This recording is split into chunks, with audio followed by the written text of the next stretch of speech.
Well, Yes. that's all I got.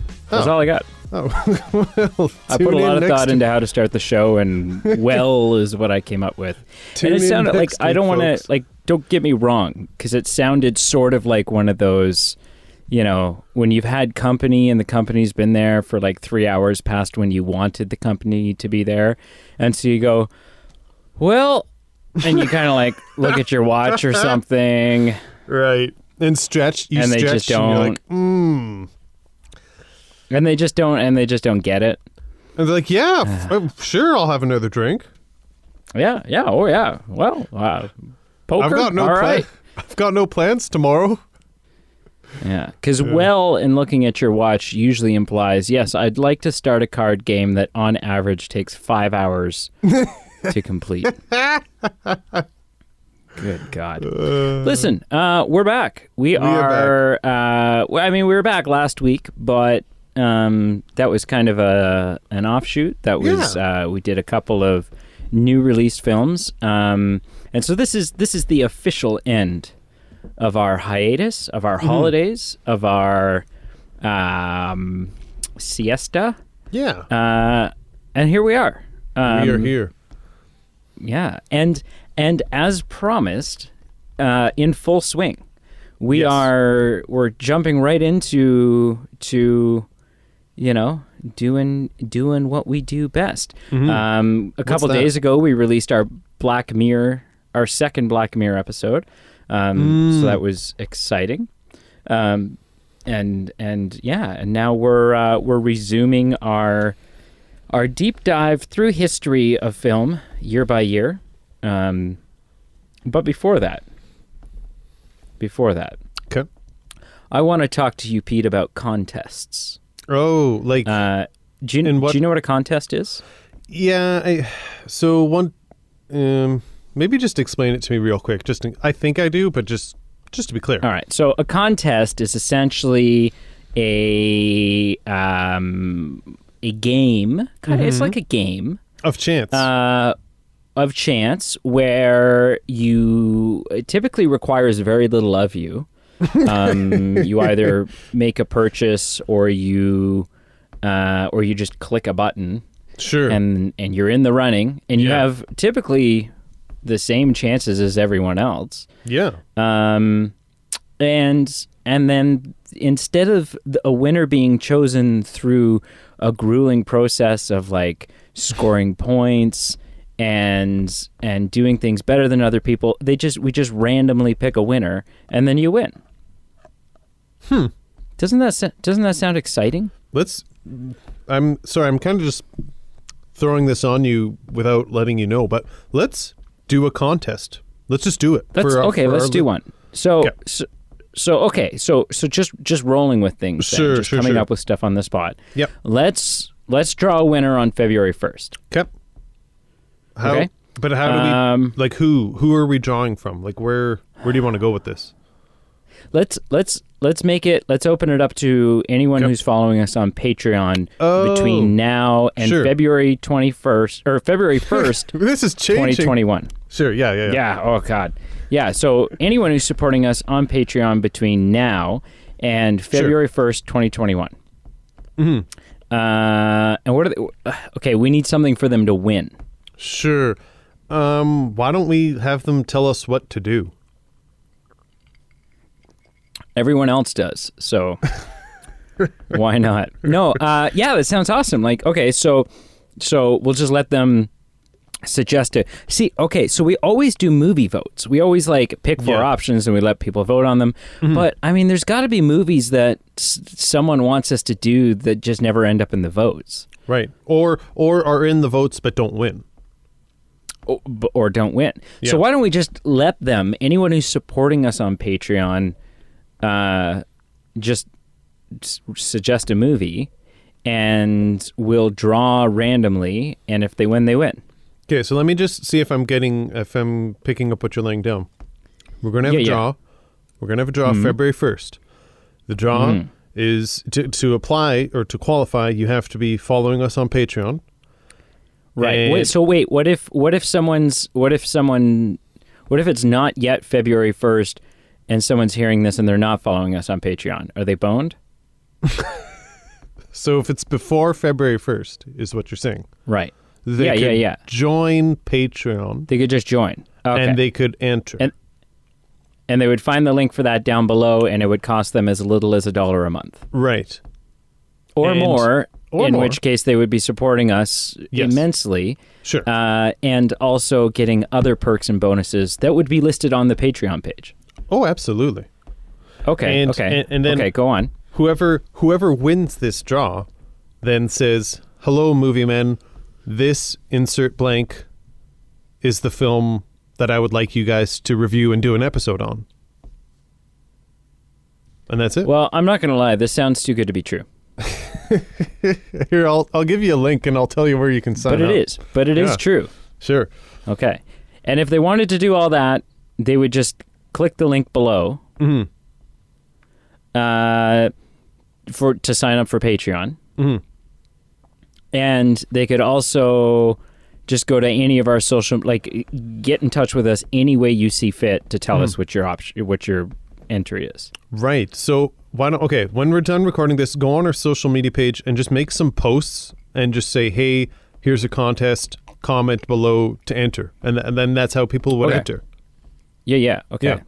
Sounds good. That might even already be up there. Which should just be convenient. That would save us a job, that's for sure. Yeah. Okay. Well, we'll think about it. Yeah. No, let's do it. It's happening. It's happening. It's done. So, listen, people, if you're already supporting us on Patreon, get your ass over to our social media and just say, "Hey, you should watch this movie. This is my entry." If you're not supporting us on social media, or on Patreon, but this sounds like a total hoot and a half, you're right, it is. And you should click the Patreon link down below. Doesn't matter what app you're listening to this on. Listed down below. Check it out. And yeah, it's like for as little as $1 a month. Literally. The same amount of like friggin' coffee or booze or orange juice that you decide to drink in a day, take the value of that, stretch it out over an entire month, and give it to us instead. You will be saving your blood sugar, your caffeine addiction, your liver, whatever it may be. Give it to us instead. And then head over to a social media page and enter the contest. Absolutely. That sounds like a good deal. Sounds great. Sounds like a good deal. Okay. So having said all that, once upon a time, there was a year called 2006. Yes. And there was a lot of good movies that came out that year. Yeah. But we had to narrow it down to 4. Mm-hmm. And so we did. And then y'all done did vote. And you voted for the 2006 Guillermo del Toro film, Pan's Labyrinth. Yes. In almost... Okay, listen. When I threw Pan's Labyrinth in there, having never seen it. Yes. And neither had you. Neither had I. And the only thing that I had ever seen, but I'd been aware of Pan's Labyrinth for quite a while. Sure. Because I'd seen memes and I'd seen GIFs, and it was always of the dude from the second task who's got his eyes on his hands. Yes. And it was always just that scene, that shot of him like bringing his hands up to his face so that he could see. Yep. And so I've seen those. I've been aware of Pan's Labyrinth for, probably at least 10 years now. Mm-hmm. And I think rightfully so, based off that image, my assumption was always Pan's Labyrinth is some dark, twisted horror film. Just based on that image, I was like, oh, it's a horror film. It's like friggin' some hell, demonic, evil, friggin' nasty, horrific film. Right. And so then a few weeks ago, I was watching a Watch Mojo best film from each year for the last 2 decades. Oh, cool. And when they reached 2006, Pan's Labyrinth was the film that they said. And I was like, God, like, there's that film again. And so I threw it in, thinking, it's never going to win, but it feels like, someone with some sort of reputable stance has now said, this is the best film of 2006. So I was like, okay, well, then it belongs in our vote. I put it in there thinking, though, it's never going to win. There's no way. Right. Still kind of thinking maybe it's like a horror film. And then I watched I put the trailer on and I watched like 30 seconds, if that, of the trailer. Not enough to spoil anything, but just to go like, oh, this is set like during World War II, and maybe this is a lot more interesting than I thought it was going to be. Maybe it's not a horror film. It's kind of more like a fantasy type thing. So anyways, I threw it in there. Then, much to my surprise, it didn't just win this vote. It won it making a statement. Like it was, I don't know. You tallied up the numbers, but just from looking at things, my guess would be that it was no competition. Yeah, no, quite. She's the Man was second, but it was not a close second. Pan's Labyrinth. And that's, go ahead. It just shocks me. It just really surprises me that's that's remarkable the route that took. How many people in our circle that follow the show, how popular this was, or how much of a following it has. And right. I'm not trying to toe the company line here, but it won the popular vote, but it really blew the door down, or the doors, or however you want to say that. The Patreon vote absolutely plummeted this, catapulted it to first place by a ton. There was no way anything else had a chance. Not a chance. So yeah, it was actually kind of wild, and it was pretty clear within the first short period of time anyway. Like, this was pulling away quite clearly. Yeah. So I was really shocked. I was really shocked that it won. Oh yeah. And then I watched the film, and not because I think it's a bad film, but because it's very much a Latin American film. It's very much the whole film is in Spanish. Yeah. Which I didn't realize until I sat down to watch it. I didn't even realize it. And so then at that point, and then upon watching this film, for reasons that we'll get into, I went from being surprised and shocked that it won to being dumbfounded. Oh, really? Not because I think it's a bad movie. No. Because it seems it's such a bizarre film to have the hype that it does. But it's probably because it's such a bizarre film that it has the hype that it does. Sure. But let's get into this. Do you have trivia? Now, oh, baby, do I ever. Oh, geez. Yeah.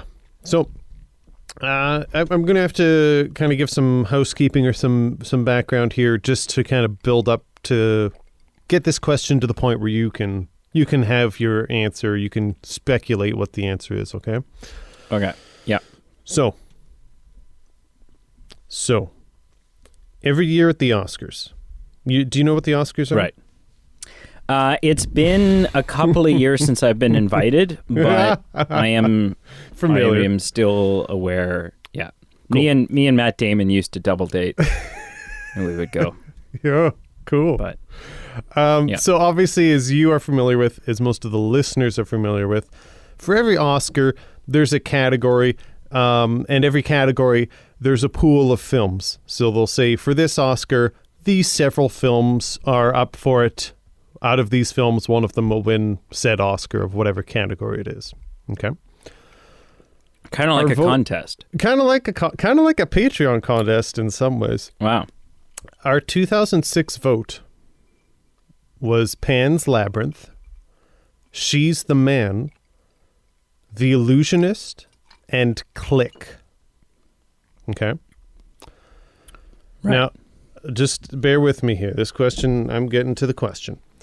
Pan's Labyrinth was nominated for quite a few Oscars, a total of 6 by my count. Which is nothing to scoff at. No, nothing at all. And spoiler alert, it won a few Oscars, so that's part of it. Out of all the 4 films that we had the audience vote on, She's the Man, Click, The Illusionist, how many Oscars did Pan's Labyrinth beat the other film for and win said Oscar in a certain category? Oh, this is a complicated question. So basically the question is, Pan's Labyrinth beat how many of the other films for an Oscar? So do you think it beat She's the Man for an Oscar? Do you think it beat The Illusionist for an Oscar? Do you think it beat Click for an Oscar? So essentially, I want your answer to be 0, 1, 2, or 3. Do you understand what I'm asking? Mm-hmm. Yeah. Okay. Are you ready? Are you ready for my breakdown? Oh, very much. So, I mean, part of this question, I need to figure out how many of these films do I think were nominated for Oscars. Well, and that's the first step that I feel could be either, it could trip you up or it could propel you. It depends on where you go with this. So right out of the gate, I haven't seen The Illusionist, but right out of the gate, Sure. My assumption would be, because of the type of film that it appears to be, I would assume that The Illusionist was nominated for some Oscars. Probably even won. Even won some Oscars. Sure. She's the Man. I haven't seen all the way through. I've seen most of it, bits and pieces, and over the course of several different viewings. And I'm trying, I mean, maybe makeup, but at the same time, like, they just put Amanda Bynes in, like, put a wrap on her chest and, like, put a wig on her and put a little makeup on her face, like, which, you know, again, I'm not turning my nose up to, because it's a more impressive makeup job than I could ever do. But sure. I failed to think that it was Oscar-worthy makeup. Now, I'm just going to play devil's advocate to try and muddy the water here, sway you one way or the other. Keep in mind, with She's the Man, it's an adaptation of a classic Shakespearean play, so there could be some adaptation component to. Okay. I have to look. Is it 12th Night, or I'll look it up. But regardless, it is based on a Shakespearean play, so there could be that component. So it could be best adapted screenplay. It potentially. So you have to consider that. But still, I have to see, that one's complicated, because I still don't think that would, like. I still don't think that She's the Man is Oscar worthy, but Then I also wonder how many films in a year are adapted screenplays, and so maybe it got in there by default. Inspired by William Shakespeare's play Twelfth Night. Wow, that's really interesting. Okay, loosely based, obviously, loosely inspired. And then Click, I mean, in our vote, Click got a lot of, like, people were taking steamy dumps on Click, but I've never seen it. I think that Click is that bad of, oh, really? No. See, I'm of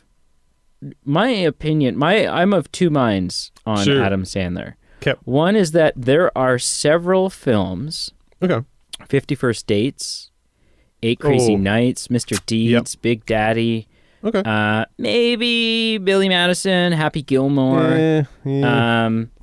Kind of Grown Ups. And then there was one other, Just Go With It isn't bad.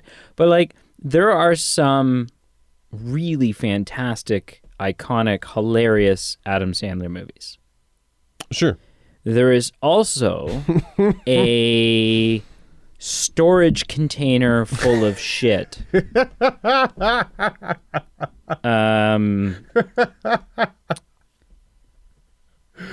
I can't even, was it the Jack and Jill? Oh, Lord. What's the one where he's like a bitch and rock star, and his kids his kid's played by Andy Samberg, and his son's getting married to this girl. Yeah. Have you seen this movie? I started and I stopped. That's my boy or something? I walked out.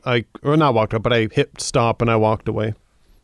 Do you know, I feel like I can spoil this movie because it's a bad movie. Sure, and if anything, I should be discouraging people from.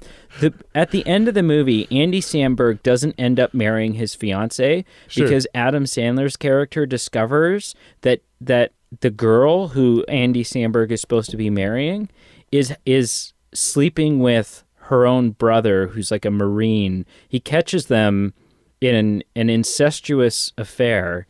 And her defense is good-looking people just need to have sex with good-looking people. And we're good-looking people. And I'm like, what is this movie? Oh, it's terrible. That is terrible movie. That is some next level awful. It's so bad.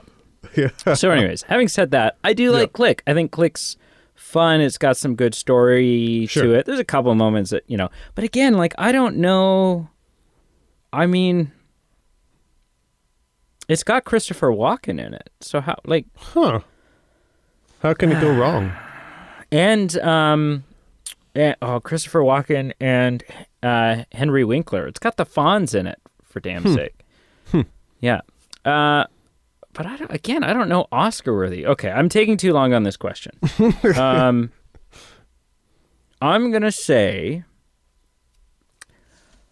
The only one I'm confident in saying was an Oscar nominee is The Illusionist. Sure. But then again, I don't know that I don't know what Oscars Pan's Labyrinth won, right? Like maybe, there's possible that there are categories that The Illusionist beat. I'm going to say two. I'm going to say two categories. Okay. I'm going to say that it beat The Illusionist for maybe a couple categories. Sure. And I'm going to say that She's the Man was maybe in there because it's an adapted screenplay, but I don't think that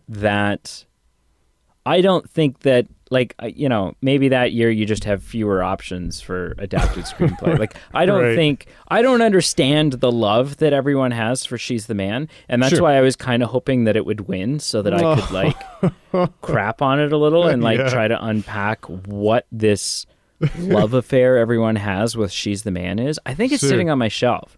Like, I think my girlfriend, I think it's like a dowry DVD. Oh, yeah. Yep. One of those. But I have no intention of watching it. That's so I'm going to say two. I think it beat The Illusionist in maybe some categories, and She's the Man. Although I don't know. See, I don't know that Pan's Labyrinth is an adapted screenplay, which means if the only reason She's the Man was an Oscar nominee was for that category, then it's irrelevant. Anyways, those are my two options. Let's go with two. You're right. You were close you were off by one. So it beat out Click for best makeup. And for best cinematography, it beat The Illusionist. There's a lot. Click has a lot of aging of characters. Okay. So yeah, it beat out two of those three, The Illusionist and Click. Just for a quick run here.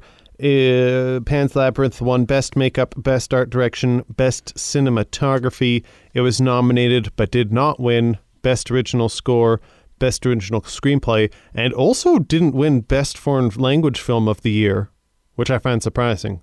But yeah, it seems like a niche category at the Oscars. Well, and that's what I mean. This Pan's Labyrinth has like a 95% on Rotten Tomatoes, and yet it didn't win Best Foreign Film of the Year. So I've never heard. Yeah. The winner was The Lives of Others, which I've never heard of. So whatever. No. Yeah. Is there another question, or is that it? No. That's it. That is it. Okay. It's kind of a convoluted. That's probably for the best. Yeah. What are we, 3 hours in? Yeah. Hey, you know what? Podcasts are for talking, and the question got us to chit-chat. Mission accomplished. Okay. So 95% on Rotten Tomatoes. Yep. Is it worthy? That's a loaded question because, RT doesn't get it right all the time. There are films that I watch that I find perfect, and it gets a 22% on Rotten Tomatoes. And then you'll look Twister has a shit score on Rotten Tomatoes. Rotten Tomatoes. Exactly. Case in point right there. And then there are films that you watch that you go, this is trash as far as an artistic film, or at least a film that I enjoy, and it has a 93%, and you go, what? I guess I'm not seeing the same thing they're seeing. So right. I guess I'm kind of taking a semantic answer here of, well, there's a problem with Rotten Tomatoes, but is, to me, it worth 95%? Yeah, that's the question. To you. Yeah. Listen, I wouldn't say I enjoy it. Like, it's not the 95% of I'm watching this every Christmas with my Aunt Martha. And it's a weird effing Christmas film, man. Very much so. But from an artistic perspective, from what it is, I might not enjoy it at the level of a 95%, but I say, you know what? That's a fair appraisal. Wow. Maybe a little high for what I'd give it, but a fair appraisal. You know, I can't either argue way. it. So either way, this is okay. So interesting, and I'm excited to unpack this. Yeah, for sure. Do you have some notes that we can just play off of, or how do you want to tackle this? Yeah. So the first thing I want to say off the bat is you mentioned about you knew some things about it going into, like, you knew limited things going into about it. You knew. I just knew creepy ass eyes hands guy. Yeah, that's kind of it, and the setting. I knew that it was 44, which interestingly doesn't play a huge role in it. Not because particularly. Spain was a country of neutrality during World War II. Sure. This is something I learned as a result, because I looked it up.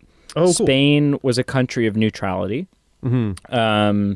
In 1940 or 41, I can't remember which.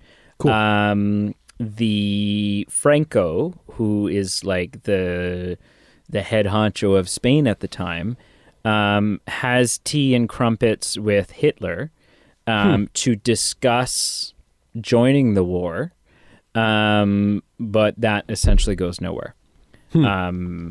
But as the prologue of this film indicates, Spain had just come out of a civil war. Yes, right. And so that's why, like, there is a military presence. There's military sort of woven throughout this film. Yes. So yeah. But continue. So, unlike you, I'd say even less. I guess I would say I knew even less. And my perception of this film was I knew there was a fantastical element to it. Sorry, I just sneezed there. I knew there was a fantastical element, but I thought it was a children's movie. I honestly thought... Oh, I still do. And listen, we can argue... I'm kidding. I didn't know how to, like... I didn't know where to go with that. I'm like, really? But no, I did too. I thought that what I kept telling people was, from the little bit of trailer that I watched, my appraisal would be that it's some sort of bastard hybrid between Chronicles of Narnia and Bridge to Terabithia. I was like, it feels like that kind of, maybe Where the Wild Things Are, some sort of, like, fun children's fantastical thing. And it's very much, it has essences of that, but it definitely diverges from, Yeah. So yeah, like I really thought it was super juvenile, like super aimed towards children. And the only thing I knew over these images of a tree stump and a girl, so I thought it was maybe something like Life of Pi, where it's focused on this child and a coming of age mixed with some fantasy. And to a degree, it is that. It is. I was going to say that things, that's an apt description, actually. Not in the same tone. Not in the same tone. Not delivered at the same parental level, shall we say? And, it didn't really, this film didn't really mess around as far as tiptoeing to avoid higher parental ratings. Like right from the beginning, we see the murdering captain stepfather show us some super graphic, blunt force murder. And it's not that there's ever a really good reason to murder someone, but then he reveals it was just, hey, they were farmers. Guess I didn't have to kill them, but they were telling the truth after all. Exactly. That was a moment, like, up until that point, I don't even think there's any swearing up until that point. Like, the beginning of the film starts out, up until that point, the illusion of, at that point's maybe like 20 minutes into the film. The illusion of, this could be a kid's film is still intact up until that point. Sure. Big time. And then Daddy Dearest caves the farmer's face in with a bottle. The farmer's son. The farmer's son's face. Yeah, I guess he just shoots the farmer. Starts hitting him, and then we see the face get caved in with the bottle. Oh. Like it doesn't hold anything back. And there was just this moment watching it where I was like, what is going on? Right? Like, that's where you do a pulse check and you're like, nope, this is definitely not a children's movie per se. No. But I liked it. I don't, maybe I'm twisted. I was like, okay. Here's my fork in the road, but I'm game. I watched this film and there were so many sequences and we'll get to your final score, we'll get to your thoughts throughout, but there were so many sequences I watched where I went, I bet Brady's just going to eat this film up. Like, I just bet. Yeah. My impression of this, I had my bubble burst of that it was not a children's film, because my wife, who had seen this film, she said, hey, I said, hey, did you like this film? And she's like, yeah, it's a good film. I'm like, great. I'm going to watch it for the show. Do you want to watch it together? She's like, no, I don't think so. There's a pretty graphic murder scene in there, so I'm not comfortable watching the film again, but it's good, so enjoy. And I said, okay. What? Okay. Are we talking about the same Pan's Labyrinth? And, you get 20 minutes in, I'm like, oh, yeah, there it is. That's what she was talking about.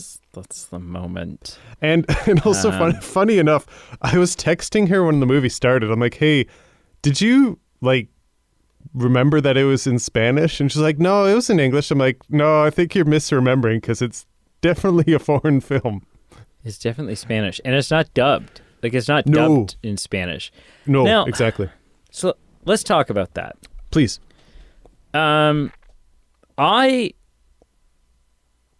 There are two types of subtitles.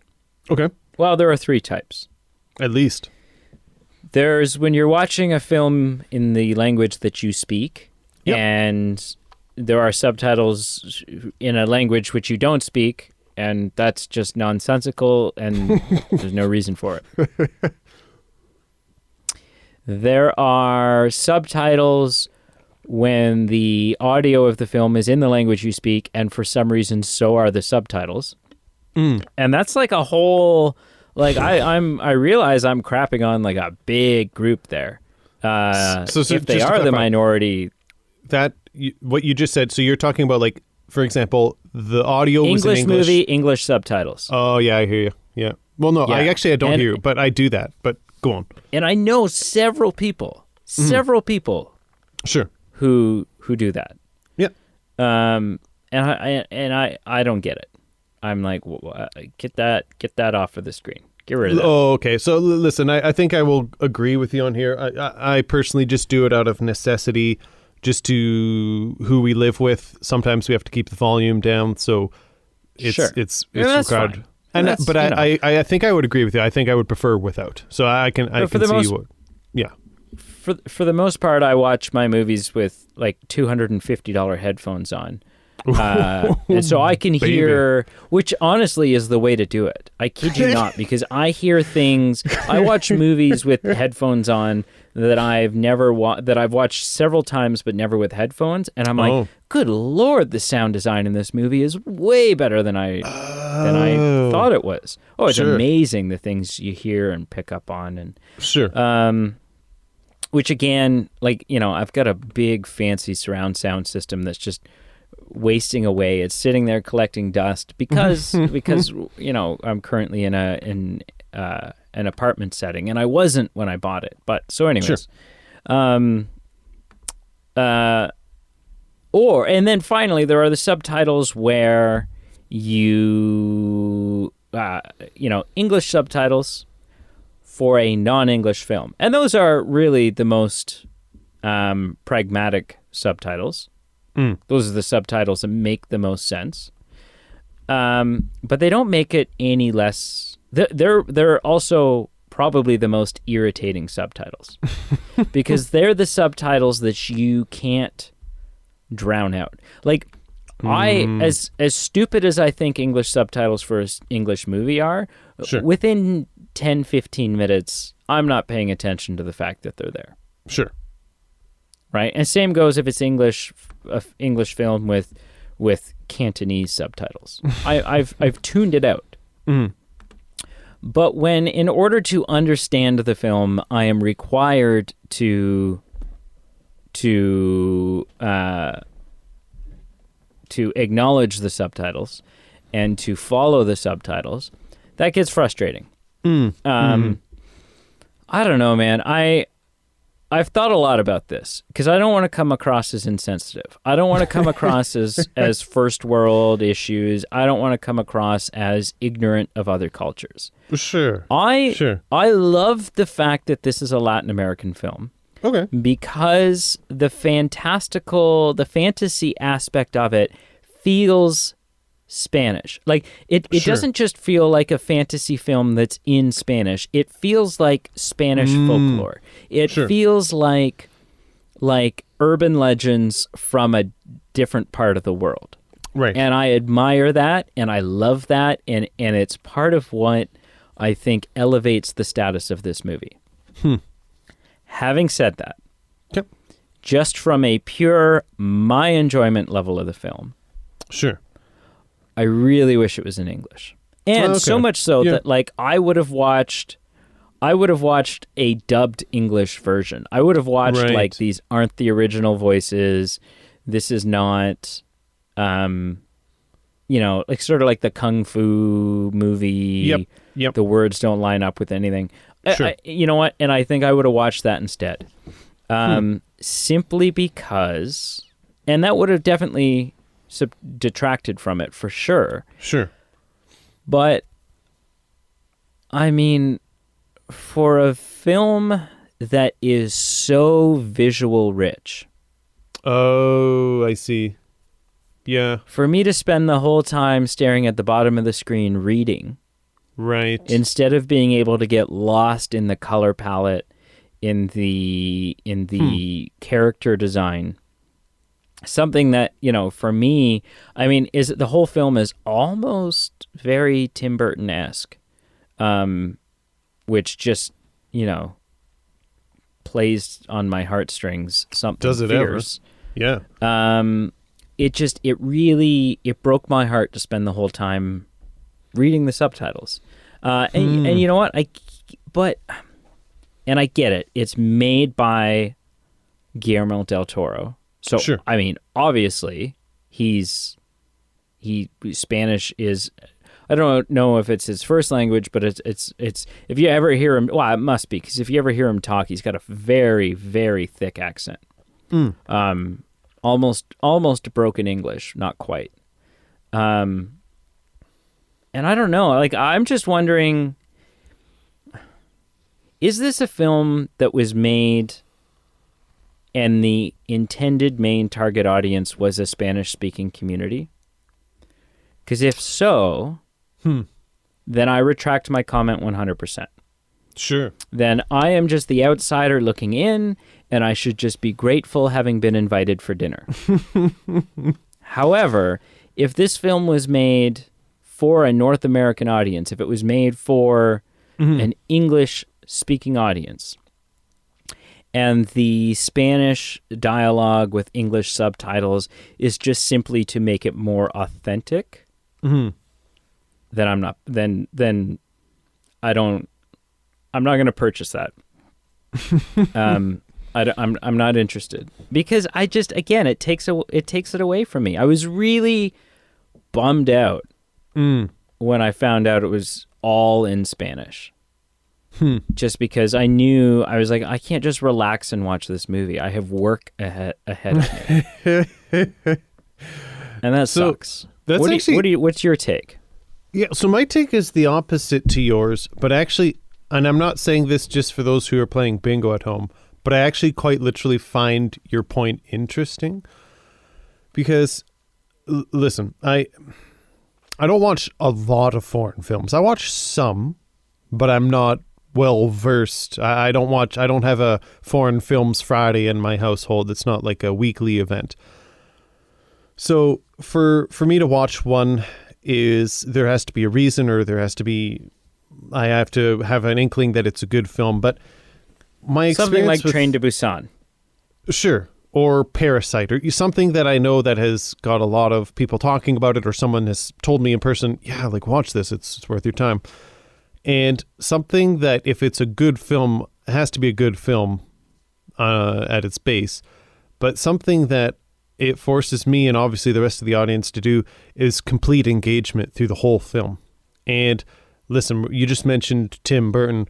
I guess the one thing that I'd say Pan's Labyrinth had over Edward Scissorhands the first time I watched it was, as much as I loved Edward Scissorhands, there'd be the occasion where, I flip my phone open and say, oh, what time is it? Or, oh, was that Matt Damon in the background? I'm just going to do a quick Google. Oh, no, that was not Matt Damon in the background. All right. Oh, did I just miss something on the screen? No, I didn't. With Pan's Labyrinth or any foreign film that you're following throughout, you're invested. You're invested in every moment, in every second, and to me, it creates a bit of a different dynamic. It creates a bit of a different experience as far as you are invested in every ounce of the film. And if you're enjoying it and it makes you buy in that much more, it can be a pretty fun result. I guess my plan was to talk about, hey, that was my experience with watching this, and that's why I liked the experience. But I do actually, in this circumstance, I completely agree with what you're saying. There could be some merit to watching it with an English dub, because I definitely know there were a lot of scenes or a lot of sequences where I was aware that there was a color palette or, color schemes used or visuals that I probably only absorbed half of its effect or 70%, because I was focused on what's the important dialogue happening at this specific moment. So I right. Quite honestly, I'm taking your point. I'm going, yeah, that's in this circumstance. If it was just a film where it was Samuel L. Jackson and Tommy Lee Jones in a room talking about should they, go to the bus stop or not, I'd say, hey, I'm not buying your argument, not applicable in this situation. But with such a visually heavy movie, there's something to be said. I don't agree with it completely, but I see the merit in what you're saying. Right. And I think you raised some really good, with demanding your full attention. That's a point I hadn't considered. And I do think that it's not enough to sway me. Sure. Oh, no. Yeah. But I do think it has some merit. But yeah, I spent the whole film trying to quickly glance. My eyeballs were getting whiplash because I was trying to quickly right. glance up to see what the hell was going on. Sure. That I wasn't able to just pick up with peripheral vision. Right. Right. Yeah. So I don't know. It's unfortunate. It's unfortunate that, I feel like I'd have to watch the film 5 times. So that on the 5th viewing, I right. was, maybe hadn't memorized the dialogue, but was knew mm-hmm. enough about what the scene was, exactly. Knew the gist of what was being communicated, yep. so that I could just watch it. Mm-hmm. Right. Glance down at the subtitles for some, to find my place and get a little bit of, get my bearings as far as the story, but mm-hmm. then be like, oh yes, okay, yeah, and then just watch it. Mm-hmm. Yeah. So, I don't know. It's yeah. It was a shame. It was a shame that for me, it just didn't work as far as the subtitles go. Yeah. No, that's fair. But it made up for it with blood and gore. Again, there and were just certain ultimately scenes, disturbing scenes. there were certain scenes I'm like, yeah, Brady's gonna love this. You're just gonna. And I don't know why.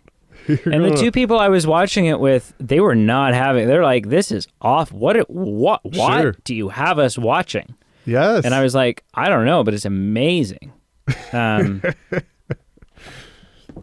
You know, it's what Bridge of Terabithia should have been. No, I'm just kidding. But so what else do you have? Like overall story-wise and you know. So I've got a question I want to relay to you, and Okay. I'm not sure if it's pretty one-dimensional. Like, yeah, Pete, it's obviously this, it's obviously that. But I just want to with our main protagonist, is this situation where the world is fantastical, or is this strictly a child's attempt to escape the reality through her fantastical imagination? Is it all a dream? Is it all a hallucination? Well, I wouldn't even say hallucination. I'd say, is it all her coping mechanism?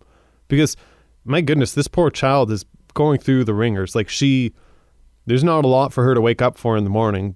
And the ability of children to use their imaginations to escape some horrific realities. That's what I'm wondering. Is this truly a magical story, or is it just this child's story who dreams of being a princess?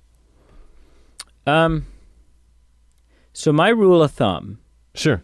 is if they don't flat out tell you that what you just saw didn't actually happen. Okay. Then, like, if they flat out tell you, hey, and it turns out, like, there's a twist at the end, they M. Night Shyamalan that shit. They're like, oh, it turns out none of this is real. Sure. Then that's fantastic. My rule of thumb is if they don't tell you that, and it's just kind of a fan theory, then I err on the side of no, this actually happened. Sure. However, I think I'd be willing to make an exception for this one. I hadn't thought of that possibility. Okay. But I think because of her home life, like sometimes when people talk about this, they're like, oh, and you know, the theory that it was all just made up, and you're like, but why? Why would it be made up? It was a perfectly happy child. Why? Like, for what reason? Whereas in this, it works because she's a girl that would need an escape. You think? Yeah, for sure. And so you know what? So I'm willing to buy it. I don't know if that's the intended. I mean, there's probably an interview or some statement by Del Toro somewhere where he's like, oh yeah, 100%. And for some reason he's doing a George Lucas impression when he says it. But you know what? I think in this situation, honestly, I think that theory does make the movie better. Sure. I do. I think it's not that I'm saying that the film needs improvements, but I think it would be a positive attribute for the film if that were indeed the case. Well, and to be honest, it's not anything that crossed my mind at all until maybe the last 3 minutes of screen time where the stepfather goes up to her and the fawn isn't in the field of view of the camera when it's from his perspective. And that's the only point I kind of raised an eyebrow and go, interesting. Right. He can't see this. Now, is it just that adults can't see the magic or only she can see it because she's the princess? Or is it that nothing's actually there? And that's the only thing that made me start. I mean, either work. Oh, of course. Either one of those feel like just as valid. Sure. Explanations. Yeah. Funny side note, there's not a lot on the internet about fawns. What? So, yeah. There's not a lot on the internet about fawns. Like, if you look up a fawn as a mythical being, oh, sure, there's just not a lot on the internet about them. Oh, really? Yeah. So, sorry to ruin your evening plans. But, well, there goes that. Yeah. Yeah. I don't know. What else? The music in this film is good. I don't often... You notice music way more often than I do. Sure. Way more often. Or at least you fixate on it more than I do. But this time around, I was hooked. I don't know who composed this movie. I would say it's good. From your brief description, it sounds like you were maybe a little more into it than I was, but I still thought it was great. Okay, cool. And so did my computer, and it just said, hey, good soundtrack, brah. Yeah, I heard that. I don't know why. What do you but doing? Yeah, no, I don't have any problems with it whatsoever. No. Good. That's good. It's more of a statement than anything. It's a comment. It's not really debatable. It's not really a tangent that I don't think we'll go into too much. But it definitely has I don't want to say nostalgic. That's not the right word, but it has a traditional or a old-fashioned feel to it. That it's kind of a fairy tale in that the villain in this, or the evil person in this case, I'd say it's arguably, or without a doubt, it's the stepfather. He's pretty one-dimensional, and at first I thought that was a bit of a deterrent, but the more it went on, I thought, no, that's right. We don't need emotional complexity. We don't need, a backstory on him that he's crying every night, that, his wife died out of heartbreak and loneliness giving birth to twins, and he's really got iron lung. We don't need anything out of him. And at first I thought, wow, this is a little one-dimensional. He's a real piece of crap. He's lambasting his wife at dinner parties for having the gall to say how they met, and he's like, you'll have to forgive my wife, she's lost her mind, or giving toasts that he's reinforcing, like, hey, not all people are equal, we are better than the vermin out there, white power, y'all. Like, at first I thought some eugenics kind of at first I thought, okay, this is getting silly, we're really reinforcing what a piece of crap this guy is. But the more I watched the film, like, no, this is appropriate. We don't need emotional complexity out of this villain. I know there's stories where that does add an element. This is not one, and I thought it was appropriate.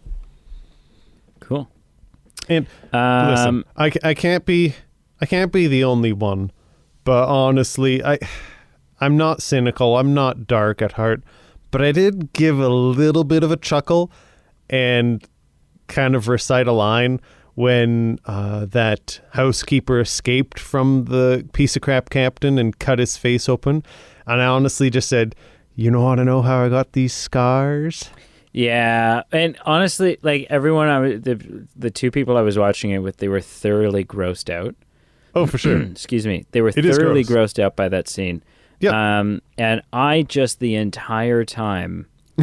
I thought of the Batman thing really quickly, but then I moved past it. And as he's like stitching his own face back together, I just thought to myself, in all honesty, like, I was marginally, I would say like 20% jealous, because I looked at everyone in the room and I was like, you know what? Yeah, that sucks, but he's going to have a friggin' killer scar. Like, that is if you have to have a face scar, that is a cool scar. That is a scar that, like, makes people look. They want to know the story. You constantly tell the story, but you tell a different story every time so that nobody actually knows. Like, oh, man, what a scar. I want that scar without the work that's required in order to get it. I don't want the wound. You could consider makeup. Yeah, but that's no. No. I want no maintenance. I just want the face with the big slit. Well, it sounds like we were kind of on the same page, but yet at the same time, not so much. Yeah. Well, we can't both have it. That'll just look stupid if we both have it. So you're off the hook. Yeah. I can't be the only one. Speaking of not being the only one, I can't be the only one who thought to myself, especially towards the end,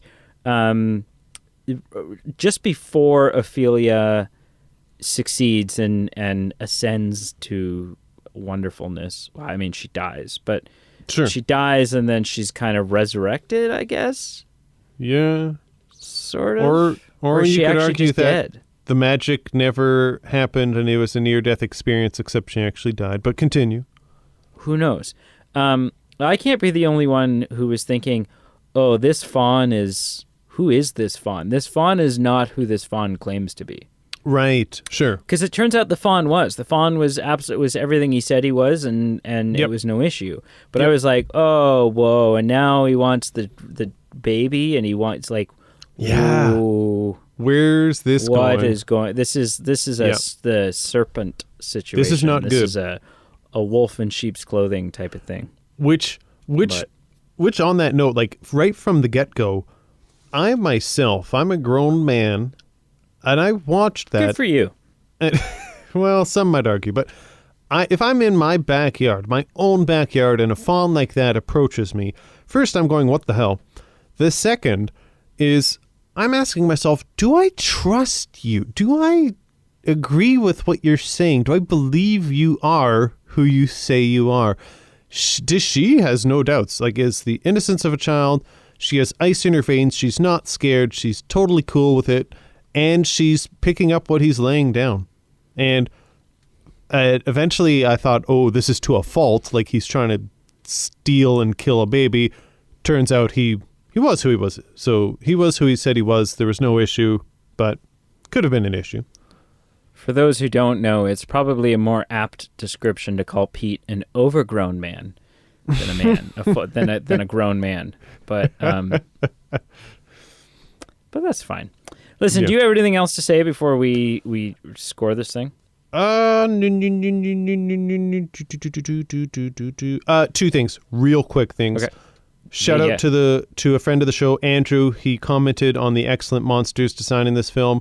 I have to agree. I don't think the monsters design was my favorite aspect of this film, but it was very good, and there were other things in this film that I did enjoy, and I enjoyed how the monsters were depicted, so I will agree with that. It wasn't corny, it wasn't gimmicky, I felt immersed in this world. Again, maybe it's because I had to read every single word that was said, so I was invested in it, but I wasn't deterred. I wasn't having second thoughts of finishing the film. The only other thing Andrew, I will say... What? Andrew, what I appreciated about the monsters in this film was the fact that they were so unique to this film. Oh, yeah. That they don't look like any other... Like, sometimes you're like, oh, yeah, okay, well, it's just a generic, like, they've taken bits and pieces from other films and kind of... Yep. No. This is Pan's Labyrinth's monsters. Pan's Labyrinth's... It's a tongue... Monsters. It's a full mouthful it's there, tough. yeah. Labyrinth's monsters. I haven't seen anything like it in any other film. Yeah. So. Yep. The only other thing I will say, it's so minuscule, I don't hold this against the film at all. I did just think it was kind of a weak point how the captain caught on to the doctor being an insider of the rebels, and it's like, ooh, an vial of antibiotics was found at the campsite. Ooh, you have a similar vial of antibiotics. There's no way that two vials of antibiotics could be the same when it automatically means you're in cahoots with them. I just thought that triggering piece of evidence, sure, maybe I raise an eyebrow and go, maybe I'm suspicious. I mean, but I'm not like... It's 1944. How many different manufacturers of friggin' antibiotics can there be? Chances are, if you have antibiotics, it's the same as the dumbass down the road. Exactly. So I thought that was a little weak. Again, the movie didn't need to dwell on it. They, as a story, it just needed to advance and say, we need to catch on to the doctor. I get it. Right. That's fine. I didn't degrade the movie or lower the score as a result. But it just, if I had to say there was a little weak spot, that might be it. That's fair. That's fair. All right. 0 to 10.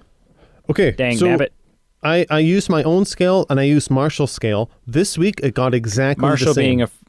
Marshall being a friend of the show. Friend of the show. The same friend that if you want to hear more about Marshall, go listen to the Black Mirror episode that we just released where we break down an entire friggin' game of Movie Men Bingo that he made. Yes. And that we gotta figure out a way to like. Yes. We still got to figure out a way to get this into everybody's hands. Yeah. To make it accessible for the masses.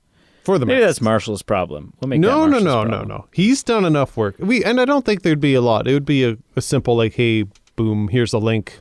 You can kind of join in on the fun. So my score and Marshall's score, I didn't give it a 95% or a 9.5 out of 10. That would have been too liberal. But I gave it an 8. It's respectable. Wow. I'm not sure if I'll ever watch this film again. I might, but I'm not going to seek it out. Like, does it hold up to this? Does an 8 hold up to your? Is it that consistent for you? Like, you would, if you were going to see it again. Yep. You would happily get a babysitter and go see it in the theater. Sure. Okay. It's more if I was seeing it for the first time and if I had gone to the theater, if I had paid all that money. You wouldn't feel ripped off. I wouldn't have felt ripped off. When the credits rolled, I would have been, hey, that was a fun evening. Money well spent. Okay. Might not buy it. Might not enjoy seeing it subsequent times. But I enjoyed watching it. And with Marshall's scale, the rewatch value, I don't think I might not watch it again, but the filmmaking qualities, I had to give it an 8. So. Wow. Okay. Yeah. Now, this is where it gets interesting. What did you give it out of 10? Okay. I'll give it a score. I'll give it the real score, and then I'll give it a score that it could have had. Oh. If it had, had changed one thing. Sure. So I'm giving it a 7.8. Okay. Which is respectable. Very respectable. Very similar to yours. I'm surprised by all sorts of measures that you're scoring higher than I am. And can I just say one thing? I think why I liked it was because it was so grounded in reality. Because it's a fantastical film, but what moves the plot along is a lot of real, tangible things. Right. Okay. To a degree. So 7.8. Yep. If this film had been in English. Oh, okay, yep. If the irritating having to read subtitles part had been removed for me. Sure. 9.3. Oh, man. I loved everything about this movie except for the subtitles, and the fact that it's not in English has like, without a lie, I like the movie so much that the fact that that's such a deterrent for me has quite literally left me heartbroken. Oh. Because I just, I don't know. But it is what it is. Yeah. But 7.8 overall. That's some strong... Okay. That's some strong stuff. Listen, children, because it's been like 2.5 weeks since we've last had a actual legitimate episode. I think it was December 20th. Yeah. Or something like that.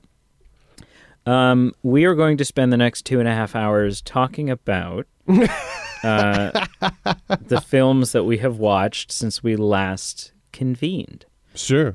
So, Pete. Yep. What have you watched in the last 2.5 weeks?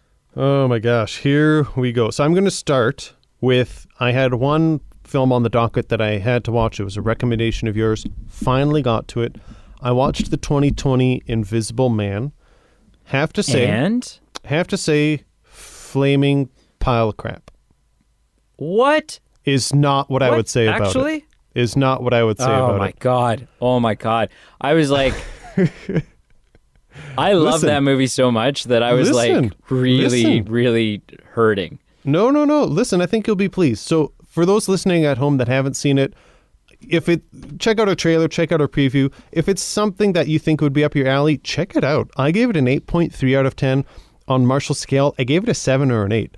It's an interesting ride, a unique underlying story, and I don't know anything about the classic, the original, but it felt like a very charged adaptation to the classic premise, but it gives it a new life. So many interesting camera angles. It's not awkwardly following, wet footsteps across the room. You were just as in mystery as everyone else was of where is this protagonist that is invisible. And, it has its problems. There's some things that felt redundant, some things that felt stagnant. But, man, there's so many good components to it. It's a good film, has some good flow. It drew me in. Check it out. If it's something that, it interests you by the description, I would recommend it for sure. So I would say that was a good recommendation. Can we talk about, real quick? Yes. Just without going into, I'm not going to spoil anything. And when we're not recording anything, I do want to ask you a question that would spoil it, so I'm not going to ask it now. Sure. Yeah. Just how, in what I would describe as the opening scene, sort of the setting up of this movie.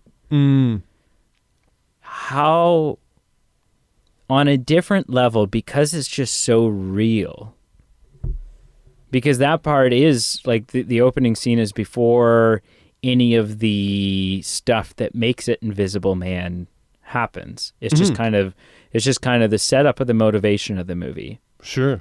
How that is some of the most terrifying cinema I've seen in a very long time, just because it's so real and so frightening, and so and I think is so much of what makes the rest of the movie so scary, knowing what you know and just having sort of that underlying setup from the start of the film,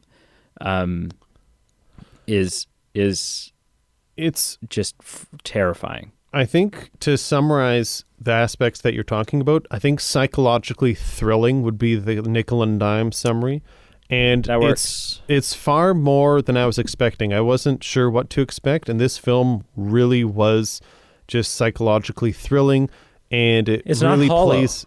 No, it's so deep, it's so rich, and it really plays into just a lot of elements of, I don't want to say anything to give it away, but it was very that's good. Awesome. Very Agreed. good. Next. Okay. I watched some, standard Christmas films. There was a lot I didn't get to, but I watched It's a Wonderful Life, which I know ends with a positive aspect, but this time I watched it and I felt super depressed throughout it, just because a lot of crap happens to this dude and he never gets his way. He's about to always make a break. Every time a bell rings, an angel gets his wings. But I watched it this time and it's like, oh, he tries to go on vacation. Boom, something happens. Whoa. Are you going to spoil stuff from... Oh, he's about to get a kidney transplant. Oh, boom, something happened. Nothing goes his way. Okay, yeah. Christmas with the Cranks, fun yearly tradition. Yep. Watched that. It's a good one. Watched the social... The honey ham. Honey smoked ham. Honey smoked ham. Watched The Social Network again. I really enjoyed that viewing. It's an amazing film. Fast-paced, vibrant film. It's just fun. I think it's the first film where Andrew Garfield really shows his acting. Yes. Yep. And just on paper, you have what's being depicted is basically a lot of litigation, and to bring it to life in such a creative, fun, and entertaining way, it's just such a creative film. Watched the second Robert Downey Jr. Sherlock Holmes, A Game of Shadows, personal favorite of mine, always a treat. I bit the bullet and I joined the masses. I don't know why I watched it. I've seen it before. I watched Contagion. I know it was trending all these times throughout the world situation we've been in right now. And for some reason, I think it's just because of the actors that are in it, and I don't know. Just following that trends. Still feels like it's in bad taste. It felt weird. I felt gross inside watching it. It's what brought me to there we were watching The Holiday with Jude Law and Kate Winslet, and I'm like, those two are both in Contagion. I think I'll watch it for that. Very different tone. I watched a film, a friend encouraged me to watch this, so he sent me a rental for a gift. I watched an 80s film called This Is Spinal Tap, just kind of a parody on 1980s rock bands, and it's just a very dry comedy, so a fun view. I watched a film, I guess it would also be a psychological thriller, or at least a mystery. It was called First Reformed. I watched A Bug's Life, never seen it before. It was kind of fun. Probably would put it in the silver or gold category, but a fun film. I watched, this might upset you, but I watched my personal favorite of the Honey, I series, and I watched Honey, I Blew Up the Kid. And I haven't seen the other, so this is just the one I grew up with. Yeah. Oh my God. We gotta. And I have to say, it was very surreal watching this because I haven't watched it since I was a kid. The last time I watched this, I could relate more with the kid that was blown up, and now I can relate more with the dad, like the grown-ass man. So it was very, very unique. The last thing I watched, according to my list, I'm doing a quick perusal here. The last thing I think I watched, and I think you're going to say About Damn Time, I watched a delightful treat in Kindergarten Cop. Oh, yeah. You had not seen it? I had never seen it. Put it in. Man. I came for the 90s nostalgia, and I stayed just for the delightful fun that it was. It had some heartwarming moments, some comedic moments. Arnold Schwarzenegger in his prime, and, it's kind of in his genre of like the Jingle All the Way roles where he's like the funny kind of, he's not a little comedy based. I guess he's a cop, but he's not. It's not like Terminator or something. So no, he's more a human. He's more regular Joe. He bleeds and whatnot. I absolutely adored it. I see why people talk about it. I see why people reference it a lot. I will absolutely watch it again. It was fun. The absolute best moment in that movie is where, and I don't think this is a spoiler, where he's there's the kid that's eating other kids' lunches. Yes. And he's just like loses his shit on this kid who's in kindergarten, and it's just so funny. Yeah, it's so funny. Yeah, no, I agree. I think that is all I watched. What did you watch? That's a good list. Thank you. Are you ready for this? Well, I'm hoping. I don't actually have any confirmation. I'm hoping you watched my recommendation, but we'll see. Can you keep tally here? Sure. All right. I did not watch your recommendation. That is the plan between this week and next. So right off the bat, I'm a disappointment. No, that's okay. It'll be good. We'll spread it out. This is a long ep. We'll dive into it next week. Yeah. All right. Okay. I watched a movie called Maximum Overdrive. Never heard of it. Which is an 80s film. It is a Stephen King one, but feels like a comedy. Okay. So it's Stephen King. It's also the first and last film that Stephen King directed. And he is not a director. The movie's very it has an amazing, it's basically an AC/DC album is the soundtrack. There's so much AC/DC. What? Yeah, it is an amazing soundtrack. It's just about a bunch of sentient haunted transport trucks that hold up a gas station. It's got Emilio Estevez in it. But an early, it's probably Emilio Estevez's first, I don't know, would it be before or after Breakfast Club? I'm not sure. Definitely before Mighty Ducks. Sure. But yeah, it's, I don't know. I watched it with some people who are part of my bubble. Relax, everyone. Yeah. I watched it with some people who it's their parents, one of their parents' favorite movies. And so they grew up with some nostalgia. And then we watched it and as I was like, this is not a good movie, they were like, yeah, I guess you're kind of right. So that was interesting. I watched a movie called After. And I followed it up with a movie called After We Collided. Now, this is interesting. This is like, it kind of feels like Twilight, except they're not vampires. It kind of feels like maybe Twilight mixed with Fault in Our Stars. It's like a teen romance thing. Maybe a little bit of Riverdale in there. I don't know. Yeah. But it's honestly... It's a lot of fun. The first one's better than the second one. It's a new thing. I guess it's like based on this book series. And so the second one came out, or the first one came out last year. The second one came out this year. And they're currently or about to be filming the third and fourth one. So they're very low budget, very direct to streaming romance teen movies. But honestly, I went into it very skeptical, and there was a lot of fat to chew on. Okay. And so, it made it worth it. I like watched a lot of fat in a good way. Gotcha. Yeah. Good way. Tasty rendered fat. I watched How the Grinch Stole Christmas, the Jim Carrey one, again. Of course he did. Because you just got to do what you got to do. Sure. I watched The Conjuring 2, which concluded my timeline order viewing of the Conjuring universe, and I am now excited for the Conjuring 3, which is coming out this year.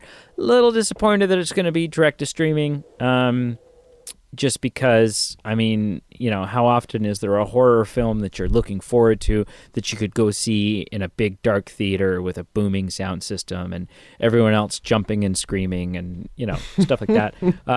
But it will still be very exciting when it happens. I watched The Santa Claus 2 and 3. Now, hear me out. Okay. Obviously, the first Santa Claus is better than 2 and 3. Hands down. But realized that last year I had watched The Santa Claus, and my girlfriend and I had not gotten around to watching 2 and 3 last year, and she had maybe seen 2, maybe, she wasn't sure. She had definitely never seen 3, and I was like, okay, well... fasten your seatbelts. And so we did that. You know what? They're not good, but they're not the worst thing in the world either. So I don't know. I watched Santa Claus is Coming to Town, which I am counting like the old, what is it, like late 60s, early mid 60s, like the toy stop motion. Yes. Yeah. Thing. Claymation or whatever. Yeah. Yeah, where he's got like red hair, and it's basically like the story of how he, with the winter warlock wizard guy and stuff. It's like an hour long, so I'm counting it. It's so good. And the Burgermeister. Yeah. If you know, you know. I watched Jurassic Park. Oh, yes. And then I watched The Lost World, Jurassic Park. Yep. 2. Yep. Then I watched Jurassic Park 3. Yeah, okay. Then I watched Jurassic World. Whoa. And then I watched Jurassic World Fallen Kingdom. So I barreled through the Universal dinosaur movie franchise. Yeah. I watched Toy Story. Yeah, you did. 1, 2, 3, and 4. With someone who had never seen a single Toy Story film. Oh my goodness. And that was magical. That was exciting. That was the best part of it was to be able to show them that. I watched a film called of that person. Which was their favorite? Toy Story 3, I think. Okay, yeah. They conceded that the fourth one is not as good as the third. I was like, well, no shit. I watched a movie with Keira Knightley and Mark Ruffalo and Adam Levine, the Maroon 5 guy. What? Called Begin Again. Huh. And it's my new recommendation to you. Hey, listen. What? No. What? It's been months since I've given you a recommendation. Listen, son, I will add it to my list, and I will watch it eventually, but you got a lot of gall coming on here saying, you better watch something, boy, when you haven't watched something, boy. Oh, shut up. Continue. I'm going to watch it this week. But continue. So I highly recommend Begin Again. It's just like a good. It's got some music in it. It's just a good like character story. I think you mentioned a snippet of this to me. I think so. Maybe over the phone. Yeah. Good. Cool. I watched Bruce Almighty, which was a fun thing to return to. So good. Yes. Jim Carrey in his prime. Yep. I watched the first, just kind of on a whim. I actually was at the cottage, and there was just some VHSs and DVDs. Like your scale analogy came true. Yes. Oh, I love it. I watched the first Steve Martin Pink Panther. It's not good. It's not a good movie, but it's just like a fun. I also like put it in at 12:30 at night, so it was like I wasn't. I was putting something in. I wasn't feeling the hottest. Like I had a bit of a headache. I was a little dehydrated. I've been tobogganing all day, and so I was feeling a little flushed from that. So I was looking for something I could put on and not be heartbroken if I fell asleep too. And then finally, I don't know if you've been keeping count. I have. I hope I haven't missed any. Last night, I watched the Jason Clarke, John Lithgow, Stephen King's Pet Sematary. And just out of ignorance, so is this the remake or the original? It's the remake. It's the newer, 2 years old or whatever it is. Yep. I've heard a lot of people crap on this movie, saying compared to like that it ruins the original or whatever. Which if you're not new to the show, I don't believe in. I don't believe you can ruin a movie by remaking a movie because it doesn't affect the original movie. But that it was terrible compared to the original. Listen, I haven't seen the original. And I thought this one was really good. I don't often, being a Stephen King thing, it sort of straddles the line between horror and thriller. And it's not particularly gory, but conceptually, and this doesn't happen to me very often at all. Conceptually, and because I took note of this last night, I was like, this is weird. This doesn't happen to me. By the end of the film, I was physically nauseous. I was having trouble keeping my dinner down, just because of what was happening. It was aggressive. I would also recommend it to anyone out there who thinks they can handle it. I'm not going to recommend it to you because I think you'll, as much as I want you to watch it, I think you'll like Begin Again better. I'm Googling Begin Again and I'm pumped.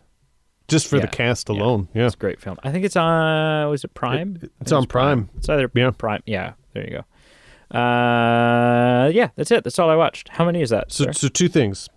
One, I did do a quick Google search of Maximum Overdrive of the plot, and it's a shit show. It's garbage. When you've got a group of survivors who must fend for themselves against a mass of homicidal trucks, that's gold. Fool's gold, but gold. I don't know where they went wrong. Yeah. I don't know how you ruined that. Listen, I've got 21. I might be off by 1 or 2, but 21 was the count I've got. So that is respectable. I'm happy with that. That is respectable. That's an average of two a day. Whoo, baby.